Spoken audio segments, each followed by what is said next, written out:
l'homme a mangé ça, ce qui s'est passé, c'est qu'il n'est pas mort physiquement. Mais ce qui faisait que l'homme était en relation avec Dieu est parti. C'est l'esprit de Dieu. Donc, vous voyez, à la création, l'homme était un peu comme ce verre.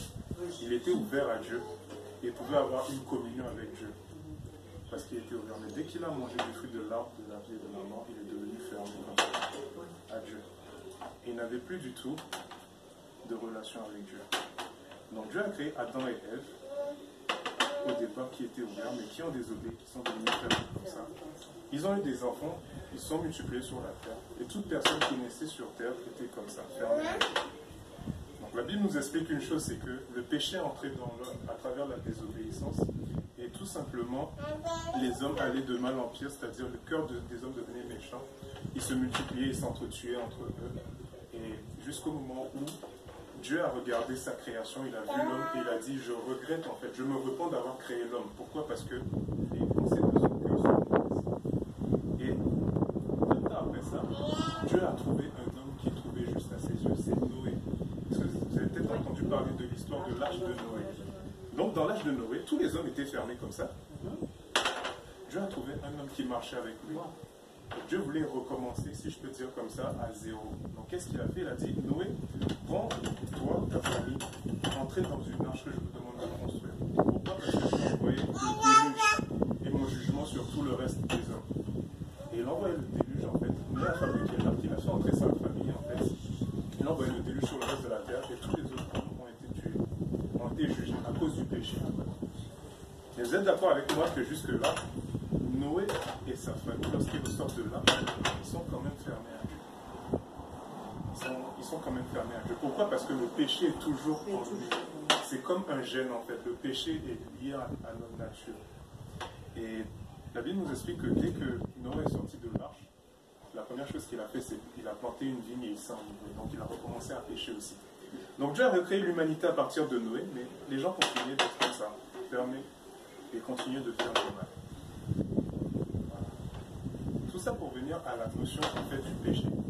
Qu'est-ce qu'on appelle le péché aujourd'hui?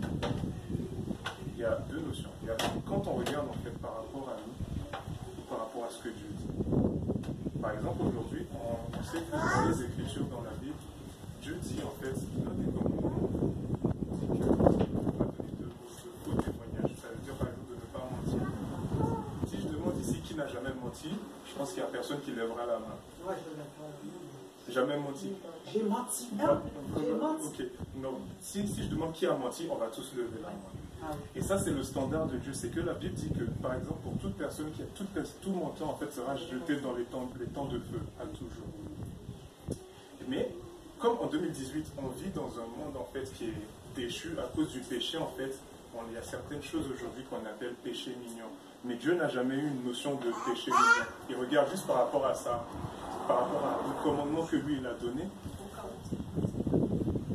Il regarde juste par rapport au commandement que lui, il a donné. Et en fait, le jour où nous tous on va quitter cette terre, Dieu nous jugera par rapport à ses standards à lui et non par rapport aux standards qui sont sur la terre. Tu vois? Un autre commandement, par exemple, c'est de ne pas, de ne pas commettre d'adultère. Quand Jésus est venu, il nous a montré que les commandements que Jésus a donnés, que le Père avait donné des commandements pour, par exemple, ne pas commettre d'adultère, c'est pas simplement aller, je sais pas, tromper sa femme ou son mari. C'est par exemple, si tu regardes ne serait-ce qu'un homme, une femme dans ton cœur et que tu as une envie de faire avec Dieu. Donc on se rend vite compte que, en fait, si on veut nous justifier de nous-mêmes devant Dieu, nous tous on sera condamnés. Et c'est ça la première chose qu'il faut se rendre compte avec l'évangile, c'est que l'évangile vient à des personnes qui sont condamnées. Donc si Dieu est bon et Dieu est amour en fait, mais il est aussi juste. Si nous prenons dans sa justice, que nous sommes en fait, aucun de nous ne peut être justifié. Donc il fallait que Dieu résolve le problème du péché. Je reviens encore sur la table des péchés. Je remets ça comme ça. Donc, Dieu a créé la terre. L'homme a désobéi. Le péché est rentré dans l'homme. Maintenant, c'est le tour de Dieu de faire quelque chose. Qu'est-ce que Dieu a fait? C'est au lieu de tous nous jeter en fait en enfer, de nous juger, qu'on soit séparés de lui à toujours, il a fait une chose, c'est qu'il a envoyé son fils Jésus-Christ pour faire en fait résoudre le problème du péché. Pourquoi? Parce que la Bible nous dit déjà qu'il s'appelle Jésus, ça veut dire, le nom de Jésus veut dire celui qui va sauver son peuple de ses péchés. Parce que quand Dieu nous regarde nous tous, on a un problème en commun, c'est quoi? C'est le péché. C'est pas le fait de ne pas avoir une religion, c'est pas le fait de ne pas savoir bien parler de manière éloquente, quoi que ce soit, c'est le problème que tout homme a sur cette terre, c'est le péché. Et quand Dieu vient dans la vie d'un homme, c'est pour résoudre le problème du péché. Donc la Bible nous dit que Jésus est né d'une vierge, il a été conçu du Saint-Esprit et il est venu comme ça sous cette forme. Pourquoi? Parce qu'il est né de Dieu et de l'Esprit Saint. Donc il n'a pas eu de père physique qui lui était fermé à Dieu. Il n'a pas hérité, si je peux dire, du gène du péché. Il est venu sur cette terre en étant le seul parmi tous les hommes de l'humanité à être droit aux yeux de Dieu. La Bible nous dit qu'il n'a jamais enfreint un seul commandement, mais qu'il a accompli tous les commandements de Dieu. Il a vécu comme un simple homme, né de 0 jusqu'à 30 ans. À 30 ans, il y a eu quelque chose de particulier, très particulier, très significatif pour nous aujourd'hui. C'est qu'à 30 ans, il a dû se faire baptiser par Jean-Baptiste. Pourtant, il n'avait aucun péché. Mais il a dit à Jean-Baptiste qu'il devait se faire baptiser pour accomplir tout ce qui est juste.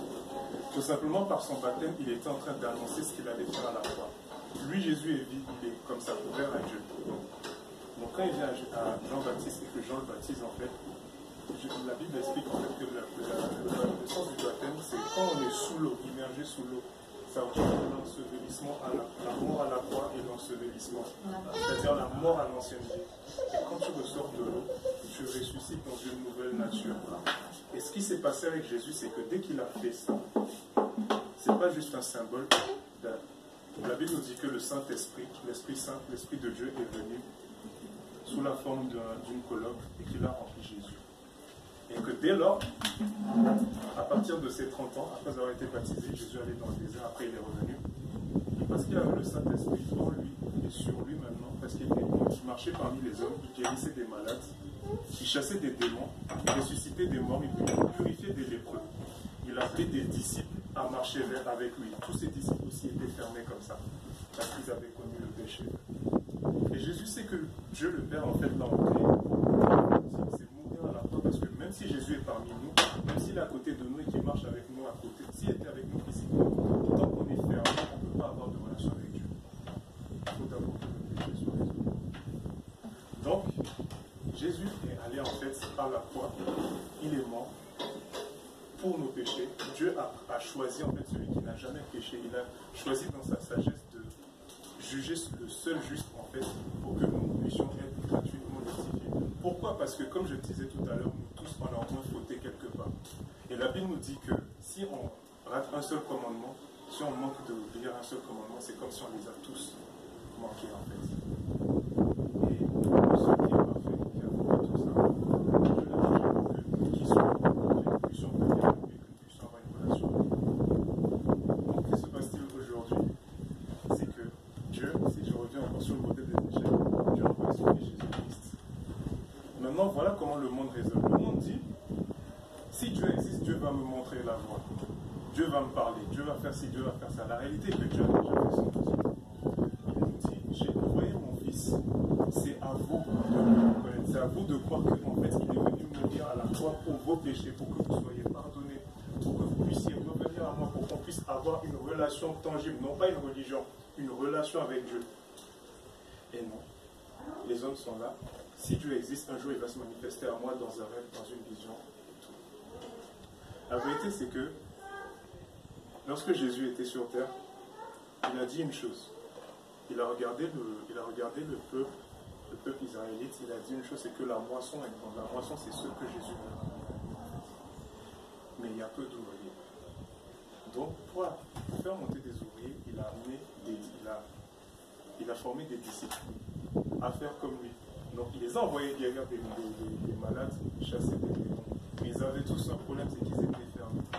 Et lorsque Jésus était crucifié à la croix, qu'il est mort, qu'il est ressuscité, il a dit une chose, c'est que je vous enverrai le Saint-Esprit. Parce que c'est par le Saint-Esprit qu'on peut faire ce que Jésus a fait. Donc, quand Jésus est mort, une chose, c'est qu'aux yeux du Père maintenant, et Jésus, le commandement de la Bible dit quoi? Pour naître de nouveau, en fait, pour naître de nouveau, il faut faire une chose. Il faut d'abord se repentir. Se repentir, c'est quoi? C'est reconnaître qu'on est pécheur. Ne pas voir ça par rapport à ce monde, mais voir ça par rapport à celui qui définit la justice, en fait. En prenant un cas simple. Si moi j'ai une petite sœur et que je lui mens, cette petite sœur, elle ne peut rien me faire. Elle est toute petite, elle est mignonne, elle ne peut pas me condamner. Mais si par exemple je décide de mentir à ma femme ou à ma copine, je peux encourir en fait le fait qu'elle va se séparer de moi. J'aurai déjà plus de répercussions. Si maintenant je mens à mon chef au travail, lui il a l'autorité pour me virer de mon travail. Si je mens à un juge, ici-bas sur la terre, ce qu'il peut faire, c'est qu'il peut me jeter en prison. Maintenant, la plus grande autorité sur cette terre, c'est Dieu. Donc quand on lui désobéit, lui, ce qu'il a comme pouvoir de faire, en fait, c'est de nous jeter dans les temps de feu pour tous les jours. Ce que la Bible appelle la seconde mort, en fait. Et comme je partage, en fait, Dieu ne veut pas qu'on s'arrête là. Il a déjà envoyé, en fait, son Fils pour nous. Il est mort à la croix. Maintenant, comment est-ce qu'on bénéficie de ce que l'Évangile est venu faire? Il faut commencer par reconnaître qu'on est fermé à Dieu, qu'on est pécheur, et que sans lui, on est condamné. Ensuite, il faut croire en Jésus-Christ, en son œuvre qu'il a faite à la croix. C'est-à-dire qu'il est mort pour nos péchés, qu'il a porté toute notre condamnation, toutes nos accusations et imperfections à la croix. Et deuxièmement, il nous dit qu'il faut se faire baptiser au nom de Jésus. Pourquoi? Parce que le corps qu'on a aujourd'hui, le péché est enfermé là-dedans. C'est une ancienne nature qu'on a besoin de tuer comme Jésus en fait a fait. Le baptême en fait ce n'est pas simplement un symbole. La Bible nous explique que lorsqu'on se fait baptiser, lorsqu'on est émergé, en fait on est lavé de nos péchés, on meurt à l'ancienne nature et quand on ressort, miraculeusement, on n'est plus fermé à Dieu. Parce qu'on s'est repenti, parce qu'on a lavé nos péchés et qu'on ressort maintenant on est ouvert. Et de la même manière que Jésus a reçu l'Esprit Saint, toute personne qui va croire et se faire baptiser recevra l'Esprit Saint. Et c'est ce que vient d'expérimenter notre sœur Jeannette, qui reçoit le même Saint-Esprit que Jésus avait lorsqu'il marchait sur la terre. Parce que le Saint-Esprit est une personne. Ce n'est pas une quantité. Il ne s'agit pas de recevoir un peu plus, un peu moins que Jésus. Tu reçois exactement le même Saint-Esprit que Jésus. Et là, en fait, parce que le but de Jésus, c'est toujours qu'on réconcilie l'humanité avec lui, le Saint-Esprit va terminer. Comme Jésus a marché parmi les hommes, à guérir les maladies, tu n'as aucun pouvoir. Le Saint-Esprit en toi le fait à travers toi. Tu vas marcher parmi les hommes qui sont fermés. Tu leur parles du témoignage de Jésus. Tu chasses les démons. Et quand tu tombes sur une personne, en fait, qui n'a jamais entendu parler de l'Évangile, tu lui parles de ce que le Seigneur Jésus a fait pour elle. Et si elle croit et qu'elle se repent, tu la baptises. Elle lave ses péchés. Elle ressort, elle est ouverte à Dieu. Et elle aussi, elle reçoit le même Saint-Esprit qui te conduit, qui te met en relation avec Dieu, qui fait que tu entends Dieu te parler, qui te donne des directives. Et ainsi de suite, c'est cela que Jésus disait. Maintenant, allez vers les nations et faites des disciples aux extrémités de la terre. Baptisez-les, qui reçoivent le Saint-Esprit. Baptisez-le au nom de Jésus et qui reçoivent la et enseignez-leur à observer tout ce que je vous ai montré. Et ce qu'il nous a montré, c'est justement d'aller vers ces personnes, de leur prêcher le témoignage de Jésus, de aussi guérir les malades, de chasser les démons. Et ça, c'est la bonne nouvelle de l'Évangile. C'est que toute une humanité perdue, toute l'humanité est perdue. Il faut regarder à notre propre œuvre, on est fermé à Dieu. Et si on meurt dans cette condition, au jour du jugement, on n'aura pas eu le Fils. Donc on devra tous être jugés et jetés dans le temps de feu. Mais dans ces temps de grâce, Dieu permet qu'on puisse accéder à la connaissance de son Fils afin qu'on soit d'abord lavé de nos péchés. Mais ça ne suffit pas. Il faut qu'on reçoive le baptême du Saint-Esprit et qu'on continue l'œuvre que le Seigneur a faite. Parce que le Seigneur veut qu'on soit nombreux. Donc maintenant, à la fin de cela, c'est simplement, maintenant que j'avais vu ça, une fois qu'une personne est sauvée et qu'elle marche comme Jésus, la finalité c'est quoi? C'est que si tu meurs avant Jésus, avant que Jésus ne revienne, tu iras dans la présence de Dieu et tu attendras le jour du jugement éternel. Mais si par sa grâce le Seigneur revient avant que tu meurs, tu seras de l'église qui sera enlevée, tu vas assister à la première résurrection aussi et tout. Mais la finalité c'est quoi? C'est qu'on revient toujours au jardin d'Éden, c'est qu'il y a deux arbres. On a déjà mangé de l'arbre de la connaissance du bien et du mal. Mais la Bible dit qu'à la fin, en fait, Jésus-Christ qui est l'arbre de vie, on mangera de son pain dans la présence de Dieu, dans le royaume de Dieu pour le Ça, c'est la bonne nouvelle de l'évangile. Et lorsqu'on partage ça comme ça, en général, on dit, bah voilà. Voilà, maintenant vous savez ce que Dieu a fait. Ce que Dieu a déjà fait. Parce qu'il l'a fait depuis plus de 2000 ans maintenant. Dieu a fait un pas extraordinaire. Et c'est à vous de le saisir. C'est maintenant, peut-être 2-3 questions qui se posent. C'est, est-ce que chacun reconnaît qu'il est pécheur aujourd'hui? Est-ce qu'on reconnaît que nous tous, nous sommes privés de la gloire de Dieu parce que nous avons péché? Est-ce qu'on le reconnaît? Donc la deuxième étape, c'est, est-ce qu'on veut saisir cette main que Dieu nous tend en fait? C'est cela. Donc pour saisir cette main, Dieu nous dit, repentez-vous, c'est que vous êtes pécheurs. Soyez baptisés au nom de Jésus-Christ. Et vous recevrez le Saint-Esprit et vous continuerez le mouvement. Parce que c'est comme si Dieu fait du recyclage sur cette terre. Cette terre va passer, on le sait. Mais Dieu veut sauver l'homme en fait, pour la terre qui viendra et le règne qui va venir. Et c'est ça vraiment l'évangile. Et si vous avez à cœur de vous repentir, on peut vous accompagner dans cette démarche, c'est rien d'extraordinaire. Si vous avez à cœur de vous baptiser, on peut vous baptiser comme cela vient de se faire pour jamais, tout simplement. Et vous recevrez le Saint-Esprit. Et le Saint-Esprit, c'est vraiment l'ultime promesse de la nouvelle alliance que Dieu nous donne pour qu'on puisse rester en relation avec lui. Parce qu'on ne peut pas avoir de relation avec Dieu en étant comme ça. Dieu est saint. Et quand on a cette nature, c'est le péché. La sainteté et le péché n'ont pas de rapport. C'est comme la lumière et les ténèbres n'ont pas de rapport. On a besoin de passer par le même chemin que Jésus. C'est-à-dire de mourir à notre ancienne vie, de revenir laver. Alors, maintenant, parce que moi je ne vous connais pas, je n'étais pas là en train de parler avec vous, je vous dirai simplement, voilà ce que Dieu a fait pour vous. Dieu a créé la terre, votre ancêtre Adam a péché.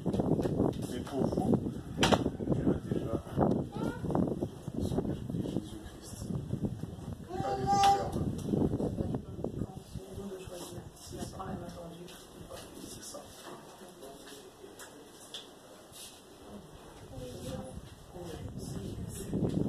J'ai écouté votre parole, mais je n'ai pas juste seulement écouté, j'ai eu l'impression de la vivre, de la ressentir. Oui, voilà, c'est ça. C'est transcendant le discours. Pas besoin de c'était évident. Merci Seigneur.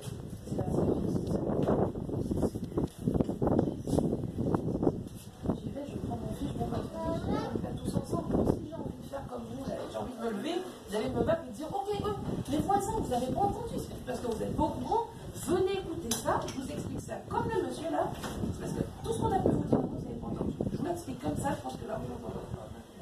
Et ce que je veux partager avec toi, c'est que quand on reçoit les insights, on rentre en relation avec Dieu, mais c'est une relation d'amour.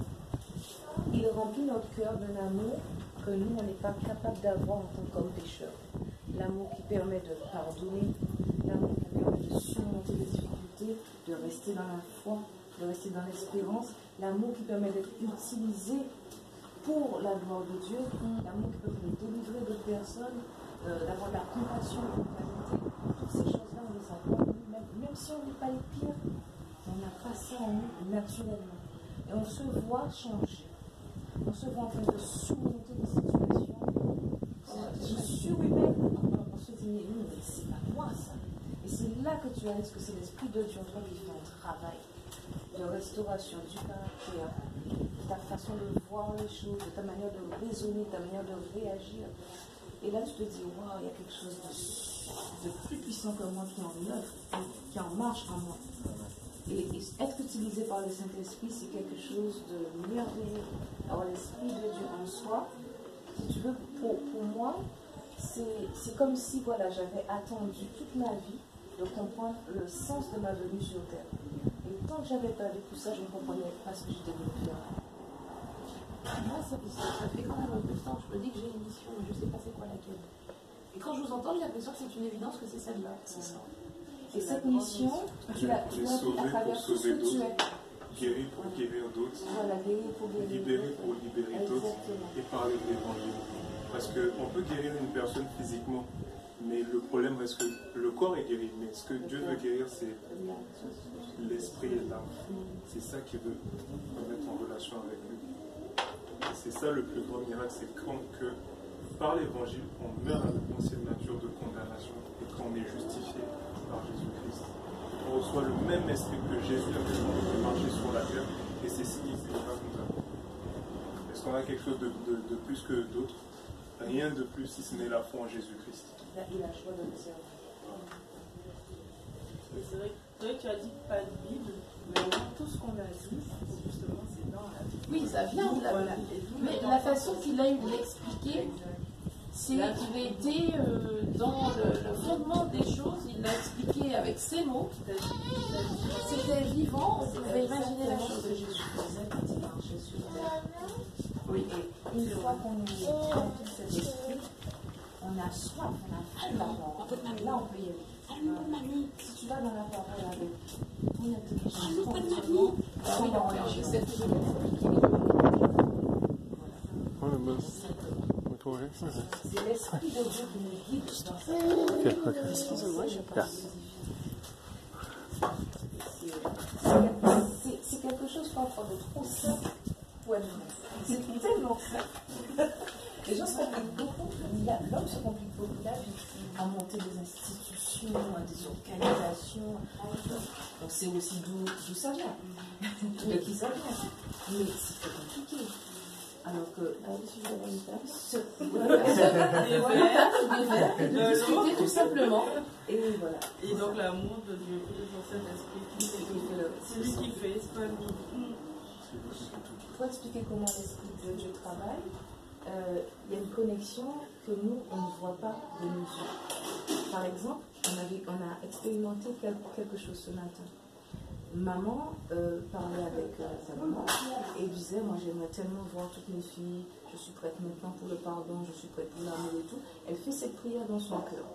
Moi, chez moi, je dis, Seigneur, comment faire pour amener maintenant la parole à maman, mais d'une autre façon que maman l'a reçue dans son église traditionnelle. Quand le moment sera venu, dis-moi. Et de son côté, sa maman dit, ah ouais, moi, je veux que ma maison accueille des gens, mais des gens qui aient l'amour pour Christ. Et l'Esprit de Dieu reçoit tout ça et dit, ok, ça, plus ça, plus ça, hop, on va créer quelque chose. C'est pas vrai. Du coup, on se laisse guider, on ne comprend pas trop. Elle me dit, tu sais, je vais demander un cocktail et prier pour maman au moule. Et un soir, je dis, moule, grandeur. Ah, c'est pour maman. Et c'est parti comme ça. Moi, on allait rester 5 minutes. Oui, pour nous. Mais le Seigneur a pris autre chose. Et quand on est disciple, on se laisse porter, on sait toujours pour le meilleur. On est toujours pour le meilleur. Et il confirme sa parole, il confirme sa présence. On se dit, ah, mais toi ensuite. On n'est jamais dans le doute et dans la confusion. C'est ce qui est merveilleux parce qu'on avance avec foi, certes, mais on n'avance pas dans la confusion. Tout est clair. Voilà.